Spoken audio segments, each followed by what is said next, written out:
Welcome, International Tribe, to this very unique interview that I have the privilege of doing here in Thailand with a very unique project that has captured the imagination of so many of us that are looking to find innovative ways to create an income while doing something meaningful in the world. I've been on that venture to find meaningful work that helps me to give, gift, and uplift. And here, I found someone that's doing something that I truly align with, which is helping not just the poorest of communities with a real world problem, but also doing something that could really help the world. And in the process, we're able to align our entrepreneurial endeavors to make an amazing income. With that, I'm joined here with Jay, who is the founder of Corsair and an amazing endeavor to change the world. Jay, thank you for your time. Thank you for having us here in your lovely home office and your studio to share with the world what you're up to. With that, give us an introduction into who you are and how you got into the world of entrepreneurship. Thank you very much. So I'm originally from Finland. Nice. I have been living here in Thailand now for just about 20 years. Wow. So Thailand is very much the home. And in 2020, we launched a company called Corsair, and we begin our journey on the plastic waste advanced recycling business. My background for the last 20 years here in Thailand is primarily focusing on real estate development and construction. I was also introduced to Bitcoin and generally the blockchain technology at around 2012, 2013. Okay. So I've been very fortunate by saying that to be able to follow through the amazing development that we've seen over the last over 10 years. Yeah. I'm very passionate about the environment, and I'm very passionate about building new businesses. So by having the opportunity to find such an amazing venture and business opportunity of creating solutions for solving one of the biggest environmental problems that we have in the world today, which is the plastic waste, is something that we are all very excited, very enthusiastic, and very passionate about. So that's a little bit about myself. You know, what's interesting is that even before realizing that there was a business opportunity that I could get involved with, because it sounds way out there, it sounds like a governmental problem. What can everyday people like you and like us do? I was reading about the microplastic issue and the shocking revelation of it getting into our foods, getting into our body, getting into our brain even, and how serious that is. And I was like, well, what can I do about it? I mean, maybe stay away from plastic as much as we could, but we're drinking out of water bottles, we're discarding them here and there. It's just a part of our lives.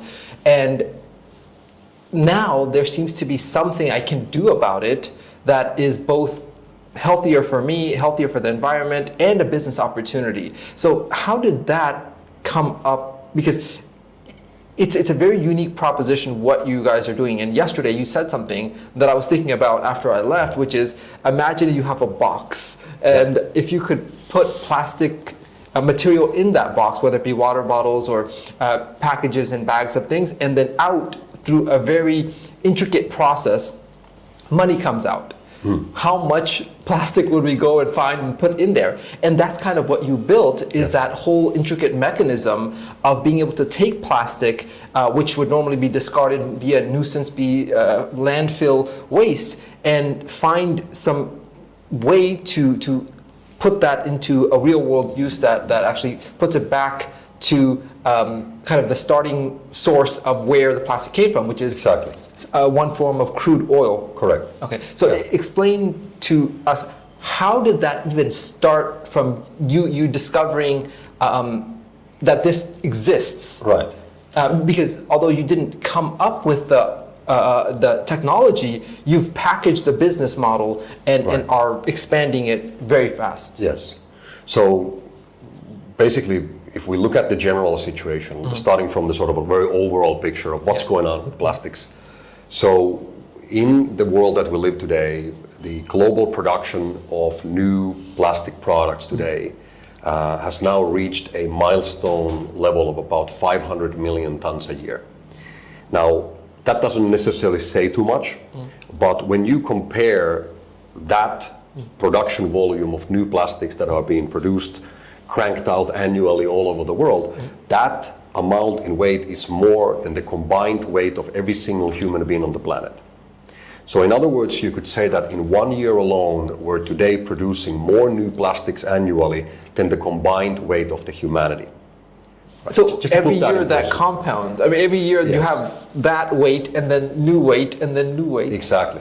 And on top of that, it has now been projected that this production will be tripling over the next 30 years.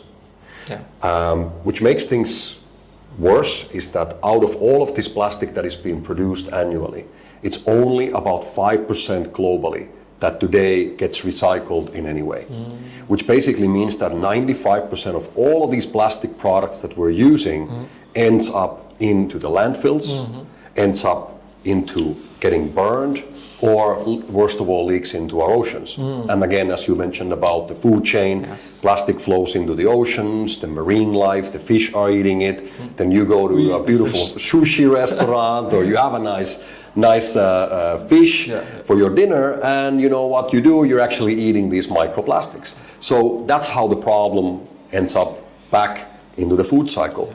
So we, as a company in 2020, as mentioned before, we got introduced by a local university here in Thailand for the concept where we could actually take this plastic waste and we could convert it back into its original form, which is crude oil.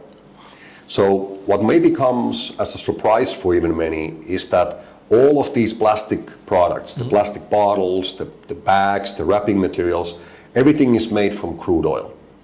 And through an advanced recycling technology and process called pyrolysis, we are actually able to convert the plastic back into this liquid form.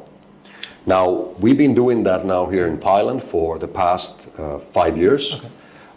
We work together with companies like Shell, who is basically our largest client at the moment, both here in Asia as well as in Europe.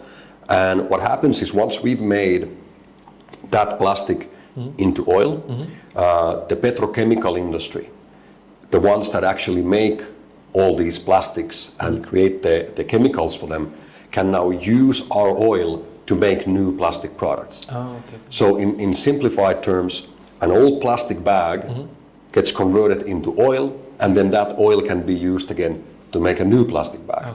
This leads into more circularity, where we can now create more environmentally friendlier and sustainable new plastic products. And at the same time, it reduces our need for the crude oil and pumping that oil from the ground, when we can already use the garbage that we have here to make the plastic that we need on our daily lives. That is really innovative, being able to use existing which is kind of an interesting cycle, because you use crude oil to make the plastic. Now use the plastic to make crude oil, which then makes the plastic. Exactly. So it's quite an interesting cycle. I'm curious though, why these big companies like Shell, why they're not doing it themselves? It seems to be an endeavor that's left up to independent entrepreneurial endeavors to create that.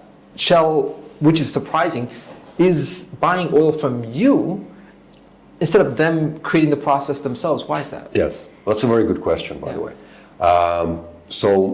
And we actually asked this question ourselves from some of these guys, where we've had meetings with every petrochemical major out there, and we've already formed collaborations with several of them. And when I mean these companies, these are some of the biggest corporations in the world, not just the biggest oil companies, some of the biggest companies globally. Wow. And Shell has been our offtake partner now already for about 2 years. And this year we're going to also announce new collaborations that we've already done and started. But we did ask this question. In this case, we actually had a director of one of the largest oil and gas companies was visiting us here in Thailand, and over a dinner, we actually asked them and said, like, you guys made $20 billion profit last quarter. You have a warehouse full of chemical engineers and everything. So, like, why do you come to us? Why don't you guys do this? And his answer was actually quite brilliant. There was 2 steps to this. Number 1, they don't want to deal with the garbage. That's the biggest point. When we think about our actual operation, what we're doing is obviously we are dealing with waste, which means that we're dealing with landfills, we're dealing with waste sorting, we're dealing with all of those things. They don't want to get involved with that. That was their first answer. They don't want to deal with the garbage. They simply want the oil product, and that's it. And they're very happy to support somebody to do that, but that is not their business. They're oil and gas and petrochemical companies. They're not waste management companies. And this is also what people often maybe mistake. When we talk about oil, what these guys, in this case Shell, what are they buying from us? They're not buying actually oil, because they got a lot of oil. They're pumping out, I don't know how many million barrels a day or whatever. They got enough oil. What they're actually buying from us is liquid, recycled plastic. So yes, it comes in a form of oil, but actually it's not oil as we think of it, right? They got plenty of that. They don't need us to do that. But what they need is they need the recycled plastic. And the reason is that with all new, already existing and new regulations that are being implemented, for example, starting from this year, 1st of January, the plastic manufacturing companies, which are these petrochemical majors, that are now dealing, for example, within the European Union area, are obligated to use now a minimum of 30% recycled raw material in the manufacturing of new plastic products. So what happens there is that they are required to use these recycled feedstock raw materials in their production, and if they don't, they're paying very, very high penalty taxes for the EU. So because of this regulation, there is now a massive demand for recycled liquid plastic, which is what they're truly buying. So the first reason is that they don't want to deal with the garbage. The second reason, which I think he in this case, this gentleman made a very good point. He said that this industry, as they see it right now, is still in such an early stage, which means that you need the entrepreneur. And this comes back into your topic and the topic of the show here, is also that you can't, as a major corporation, hire a bunch of guys who work from Monday to Friday, 9 to 5, and say, hey guys, go build this new business for us. Doesn't work like that. You need the entrepreneur who is going to grind for the 5, 6, 7 years and get the business to a point where then they can come with their big oil dollars and say, you know what, you've done a great job. How about here's your package, here's your deal, let us take over, and now you come and work for us for the next 5 years. These corporations, they don't build businesses, they buy businesses. And our industry is still at that stage where you need to have the entrepreneurial spirit to go out and make it happen, and then these guys can get involved. So, I mean, I think it's very practical and it makes a lot of sense, but it was great for us to also hear, because like I said, we had the same question. Why do you guys need us, right? And okay, that's it. I'm sure that will be at the forefront because you guys have done a lot of foundational work, but of course nothing as big as these oil giants that can, do any of these. Oh, absolutely. And it's very important to note that I think you used the example of McDonald's doesn't produce their own ice cream machines or their own they don't have their own, let's say, construction company to build their own facility. They're in the business of what they specialize in, and everything else they hire other companies to do. And in a similar way, I think they want to focus on their space, which is the oil and getting that out of the ground. And whenever it's right, they'll buy into these entrepreneurial endeavors. I wanted to cover 2 very major areas. One is why this unpatented technology that we're utilizing, just like Apple, that didn't necessarily make many things, they just put it together in a convenient way and had the appeal of the market and weren't first to market, but really captured the market as well. I think we are doing something similar here. So explain why someone else who can go out and buy this pyrolysis machinery would not be a threat to what you're doing. Yeah, that's another great question. Yeah. I love it. It's going to take a minute to explain no, of course, this topic, it's very important though. It's very important. Okay, great. So, and you know, obviously, it's a very valid question to talk about competition and how do we see competition, what's the market, and so on and so on. So let me just give you the sort of parameters where we operate on this. So first of all, when we think about our positioning on the market as a company and a competition and such, unfortunately, we're not going to run out of raw material. That's the point number one, right? These 500 million tons per year, which is set to grow and triple in the next 30 years, means that we are going to be having a lot of raw material if we want it or not. For the sake of our children and the future generations, I would love to say that, guys, we're running out of plastic to recycle, like we got a problem. That would be a great problem to have. Let's hope we have that in 30 years from now. But number one, we're not going to run out of raw material. Number two, because of the existing regulations that are now being implemented on the plastic manufacturing industry, it means that for the first time ever, it is now a legal requirement that these plastic manufacturing companies include this recycled raw material into their production.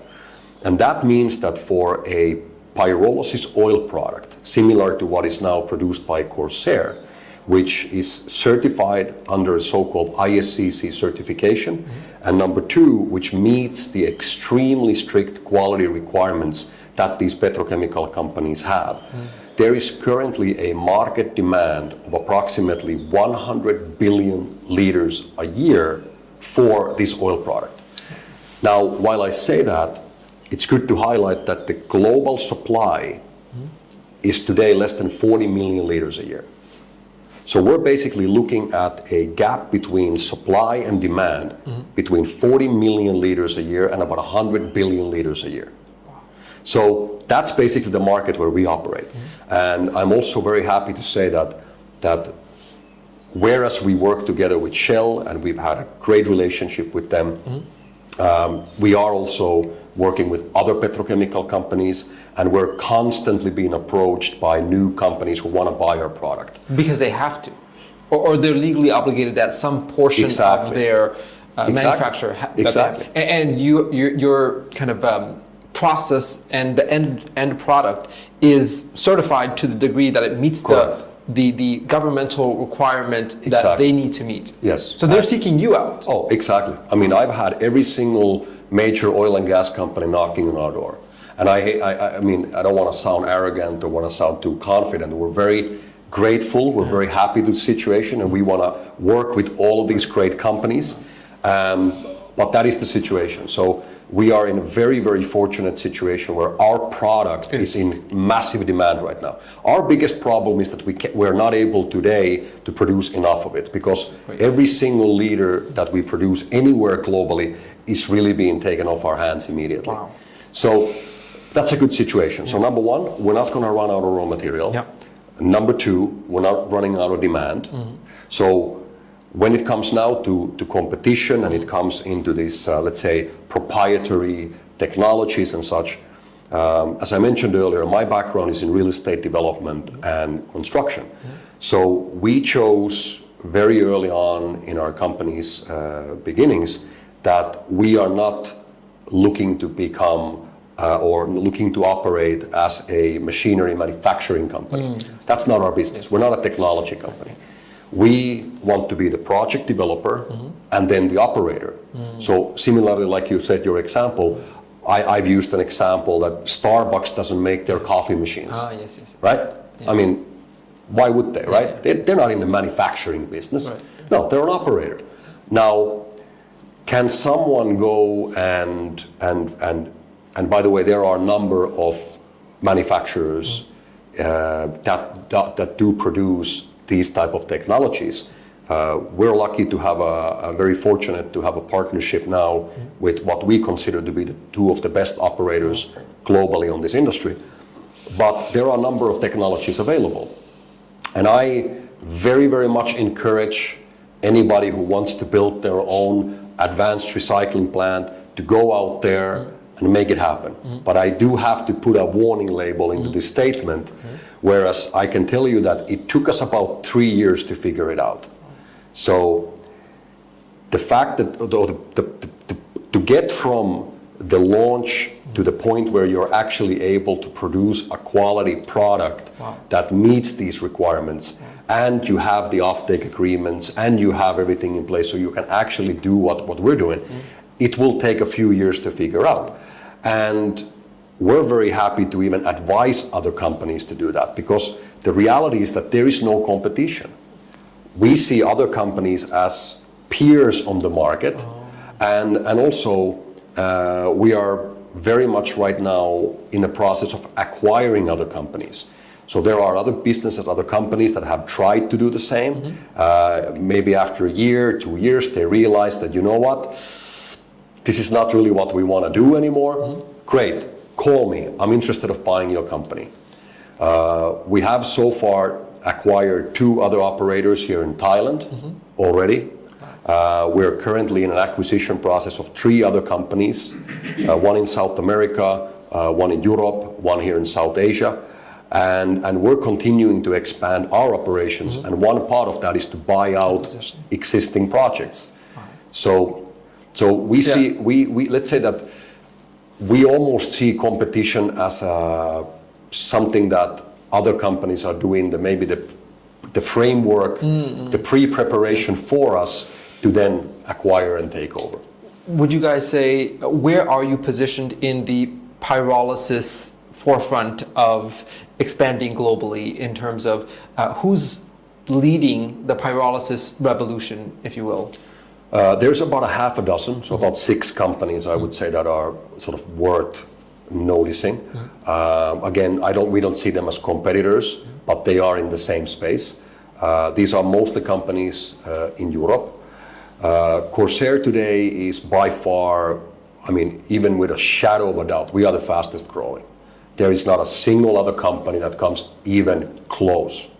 But there are companies that have been around already a couple of years before us, companies that have had the luxury of receiving large investments at an early on. I'm talking about hundreds of millions of euros and dollars to be put in the very early stage when they got started. We didn't have that luxury. We've been basically self-financing our way until today. We have no institutional money involved. Whereas we're also in full control of our destiny.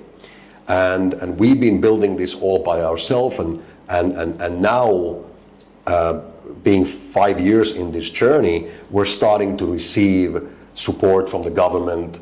We've received a grant from the Finnish government, grant from the Dutch government. So things are starting to open up on that level as well.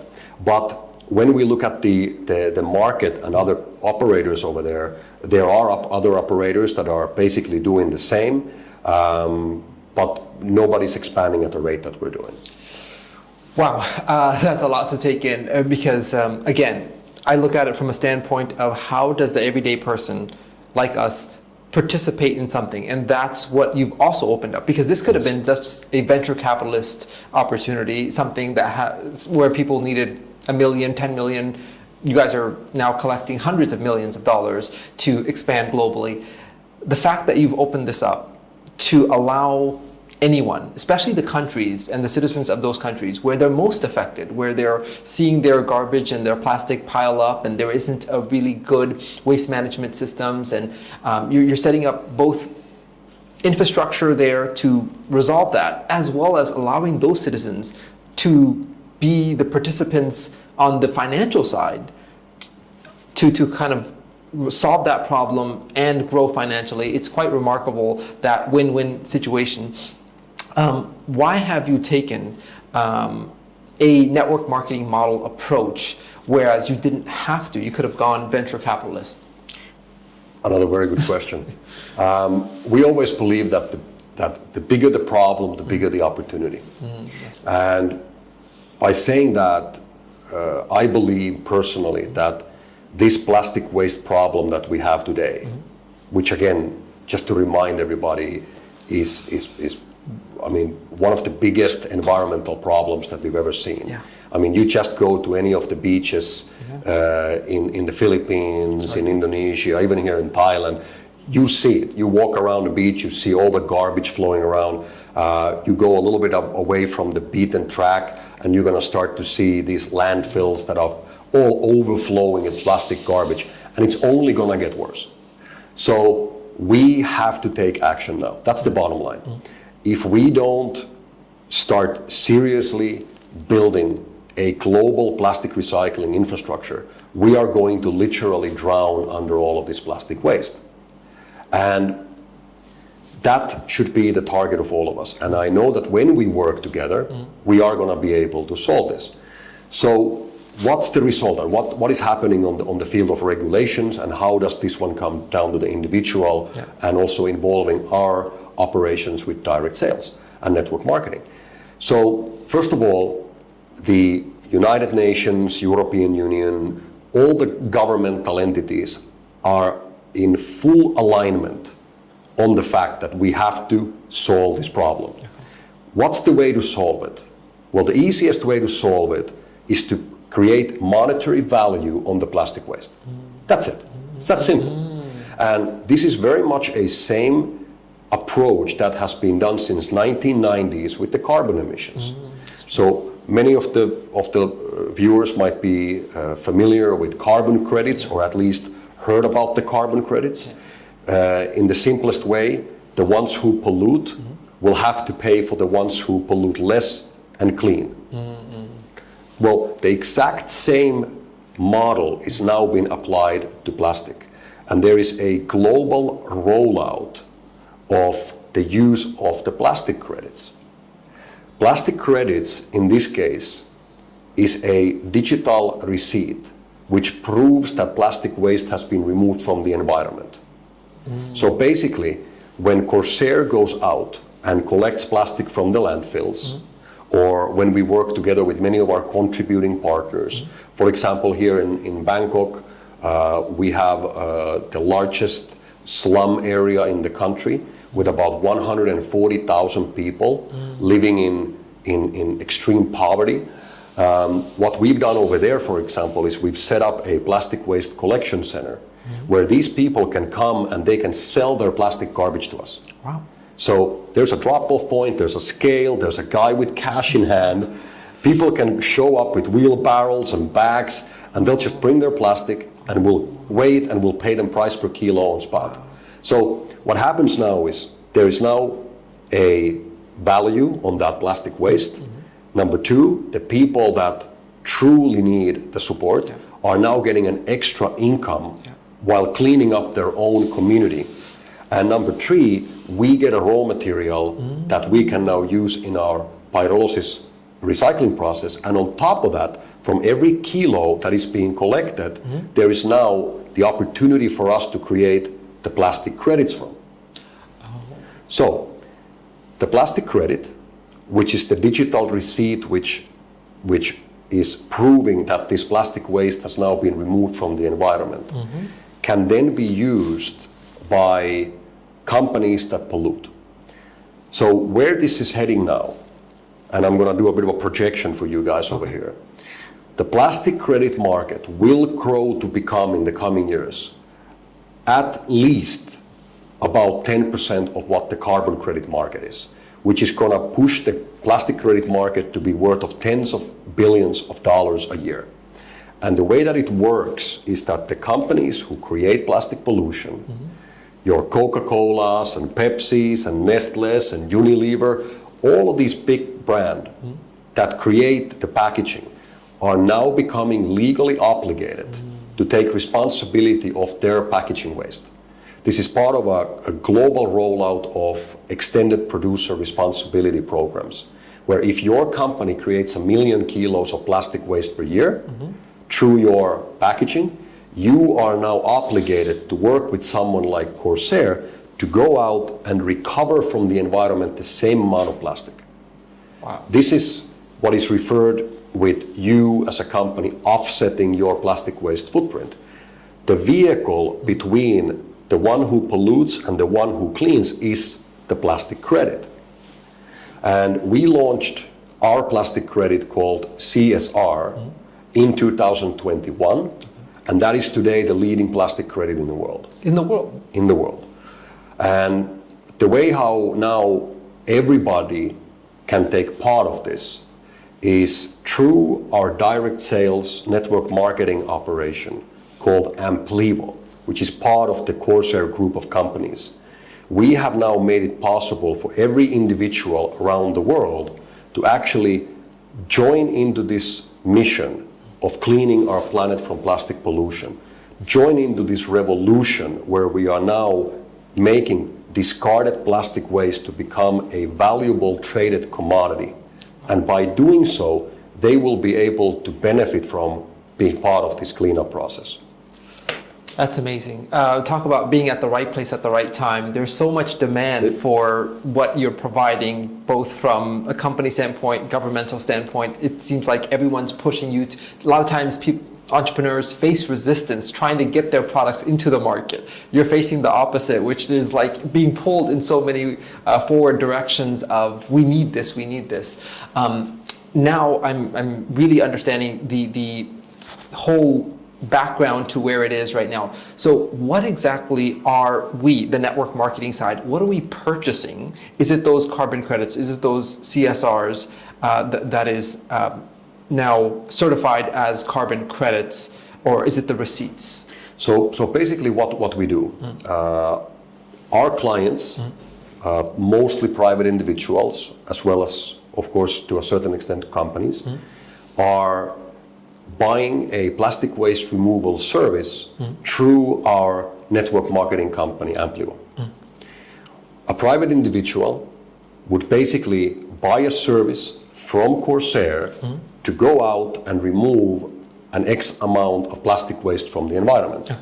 So basically, let's imagine you're a customer, and you say, hey, I want to help on this problem. I want to help to clean up the planet, and I'm also interested of receiving benefits from that. I mean, what could be better? Yeah. I mean, and before I continue, I want to highlight the uniqueness where we are in this business model, where we can be as philanthropic, as environmentalist, and as capitalist as we can. The more we do all of those at the same time, the better, right? The better we do as capitalists, it's going to be better for the people that need help, and it's going to be better for the environment. And it's not very often when you can actually put all those things together. So, as a customer, what you would do is you would basically buy a service from Corsair to go out to remove, let's say, 1 kilo of plastic from the environment. Okay.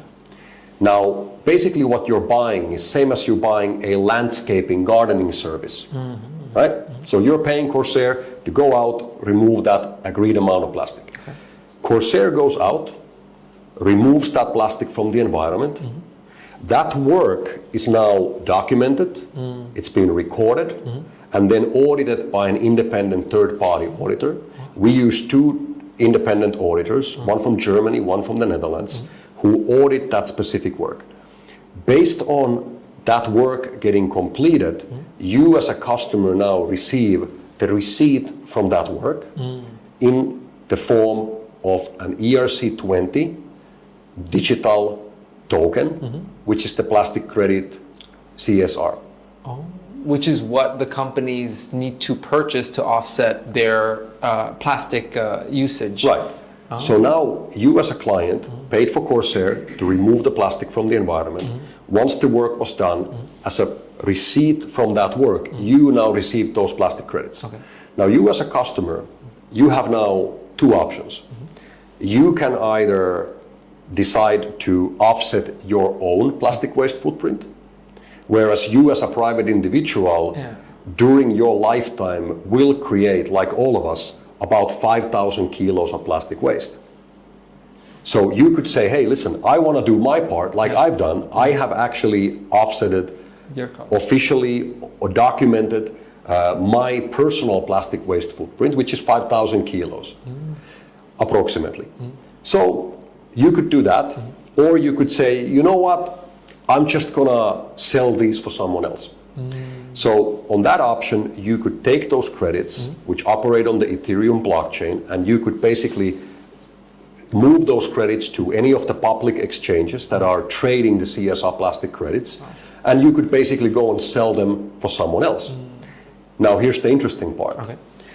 Starting from this year and during next 12 to 24 months, mark my words, every developed country in the world is going to roll out one after another with national requirements where companies that create plastic pollution are going to have to take responsibility of their plastic waste footprint, which means that it won't be anymore a voluntary action like it has been over the last few years. It will now become mandatory by law. And we've already seen companies like Pepsi getting sued by the state of New York. ExxonMobil in the US got just sued by the state of California. These big brands and companies are being attacked and are being sued and are being pressured because they are not doing enough to clean the environment from the packaging waste that they produce. And the solution for this is the plastic credit. Now, because of the regulations coming into play, because of the public, because of people demanding and wanting these brands and these companies to do the right thing, there's going to be a significant increase in demand of plastic credits into the market. Not only to our plastic credit, but the entire plastic credit market. And that, as we see, through an increased demand is also going to increase the value of all plastic credits on the market. Oh, so it's not a static credit. Like if the CSR, if I were to pay for 1 kilo of plastic removal service and I get that receipt, it's not static, meaning that it can increase or decrease based on market demand. Absolutely. But where we're seeing the market is increasing demand. Exactly. So basically, we have the luxury of either selling it immediately when we get those credits on the open market, or possibly holding on to it for future evaluation. That makes a lot of sense. And I think this really gives a lot of context to how we as the individual are now participating in a much bigger ocean and a much bigger problem. And I believe the everyday person can participate for under 100 euros. Yeah, starting from 10 euros. That is amazing. From venture capitalist level, where this should be, I think, because it's that big of a problem. But of course, as you said, the bigger the problem, the bigger the opportunity.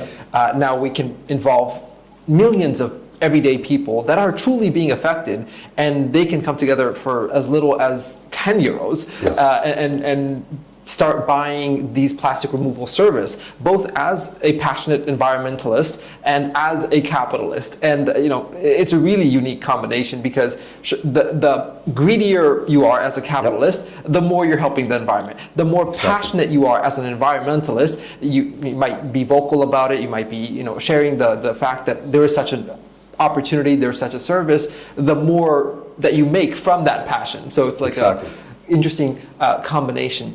I wanted to also, you mentioned something yesterday which I found very, very interesting, which was you were purchasing one thing, but I think we're getting paid in 4 different ways or 4 different demands, or help me understand that again. Yes, so basically, when we look at the business model and how our company operates, we basically do the recycling work once, but we actually are able to generate today 3 sources of revenue, soon also including the 4th one.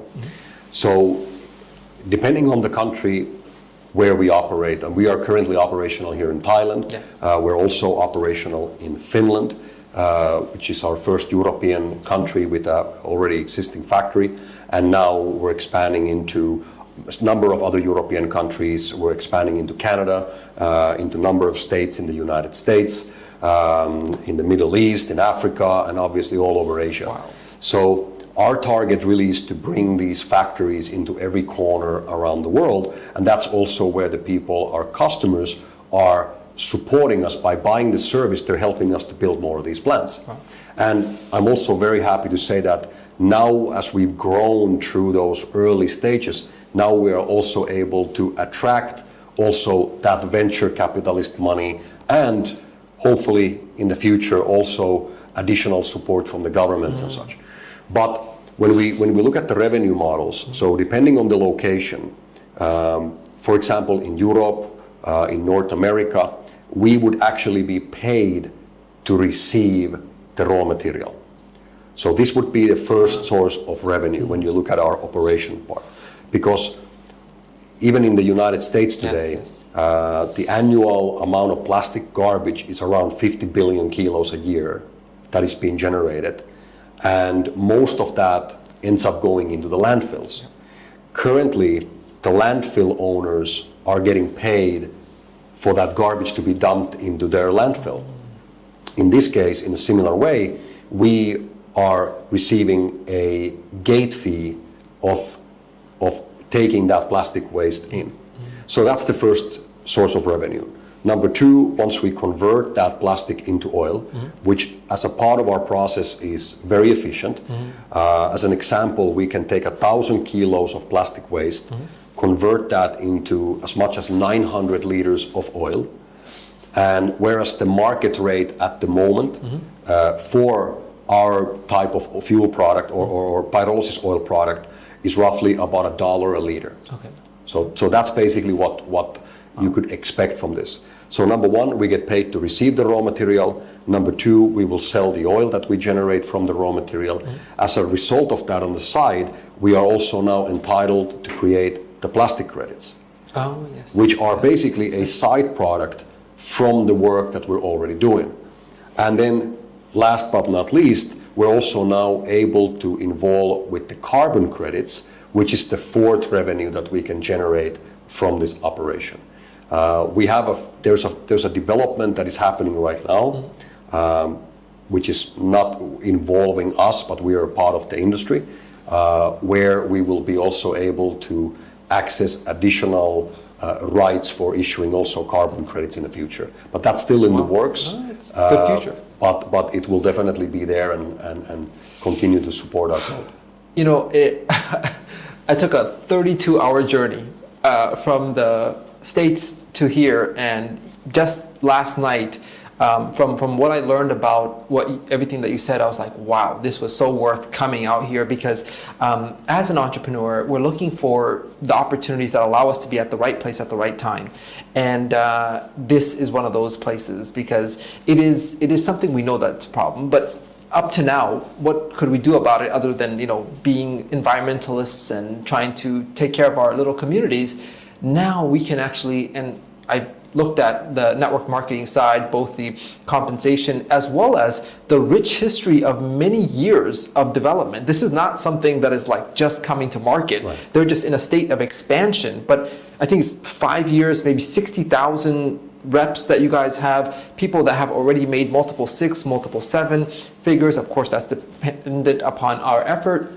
But the fact that people have, through such a kind of win-win, positive for our communities, positive for the environment, positive for global trend, made such income. It's one of those rare places where we're in alignment with where the world is headed. And so it's a really frictionless, I'm sure there's a lot of things that you guys have done in the back end to make it so that we can enjoy, being in the right direction of where the world is headed. One of the things that really sold me is the fact that I can come and not just meet with you and the company, but I can invite others to go and check out these plants. And I saw other videos of the, I think, Finland center where the people were invited, the everyday participants like us, going out there and seeing the facility and seeing firsthand the impact we're having and the process that they're going through, which is something that you have an open door policy for. So if you decide to participate, whether it's in Finland, whether it's here in Thailand, whether the many others that will be created in all over the world, some that I'm really excited about is the United States, Florida being the forefront, which is where I'm from, or Southeast Asia, where I spend a lot of time, or South America, wherever it might be. Whether we are there or someone we know is there, we can just say, hey, go check this out. And by the way, not only are they doing this, but there's a business component to it, which is, what's driving me to do this is, yes, I'm passionate about the environment, but I'm not going to go out of my way to spend the time that I could be as a capitalist to try to take care of that. But when you can bridge those two together, you'll bring a lot of those passionate entrepreneurs into this space that was normally led by fanatical environmentalists that were trying to resolve it by just saying, stop using plastic, which is hard to do. So now we can find a win-win situation. I just want to conclude by, where do you see this going in the next 18 months to few years? From the global standpoint, I believe that, as said before, all parties, all decision makers are very much in alignment that we will have to stop the plastic pollution. And we've also, everyone's come to a realization, like you said, that just saying, hey, let's stop using plastic is not the solution. So plastics, if you want it or not, are going to be part of our life. It's going to be part of our future. And we need to look at plastic in a way that it's not the plastic itself that is the problem. It's what do we do with it after we've used it. And I believe that on a global scale, in the next 30 years, we are going to be able to get to a point where plastic waste is recycled exactly in a similar way how we are today recycling metal, glass, and paper. It will just become a recycled raw material. It has a value, it's being collected, it's no longer going into the landfills, it's no longer going to be burned, it goes into proper recycling. And that's where it needs to be. And that, I believe, is possible on a timeline of about 30 years. Now, when that is being done, this is going to create a $1 trillion industry. And there's going to be a lot of opportunities. There's going to be a number of billion-dollar companies that are going to be created as a result of this. There's going to be a lot of wealthy people that are coming out of this new economy. But on top of that, there is going to be millions and millions and millions of people around the world that will be able to benefit from this economy. And these can be people from the poorest areas, from the poorest communities in the world, or, like for example here in Thailand, fishermen that we work together with. Fishermen that go out and do their daily work, and as a result of that, they have plastic waste which is stuck in their nets, which typically they would throw into the water. Now we actually pay for the money to bring it on shore. Wow. So these types of things are now possible on a global scale. We as a company are aiming to become one of the largest advanced recycling companies of plastic waste in the world. We have an ambitious target that around 2030 we would be able to produce more than 1 billion liters of pyrolysis oil annually. Oh, wow. Which sounds like a lot, but when you look at the market demand, it's actually only at that moment satisfying 1% of the global demand. So when I say ambitious, it sounds like a lot. Actually, well, if you're aiming for a 1% market share, it's not a lot, right? Yes. But we are aiming to build these plants all over the world, bring our environmental industrial solution to every corner around the planet where plastic waste is a problem, help millions of people to earn new income opportunities as a part of the new plastic waste economy, and also on top of that, through the Amplivo Network marketing company, to help people to build financial independence, extra income, and create fortunes that can last for generations. But most importantly, at the very core of everything that we do is always our mission of cleaning this planet from this plastic waste that is killing it. And as a result of that, leaving a greener, healthier, and safer future for our children and our future generations. with that, thank you for tuning in to what was a very in-depth and enriching conversation for myself, first and foremost, and of course, a lot more to come from Jay and this wonderful endeavor that we're all partaking in to create something truly meaningful out there, and why not in the process make it monetized, and that is the right incentives for us to change the world, where it involves not just our hearts, but also our wallets. Thank you, and we'll catch you on our next continuous effort to change the world.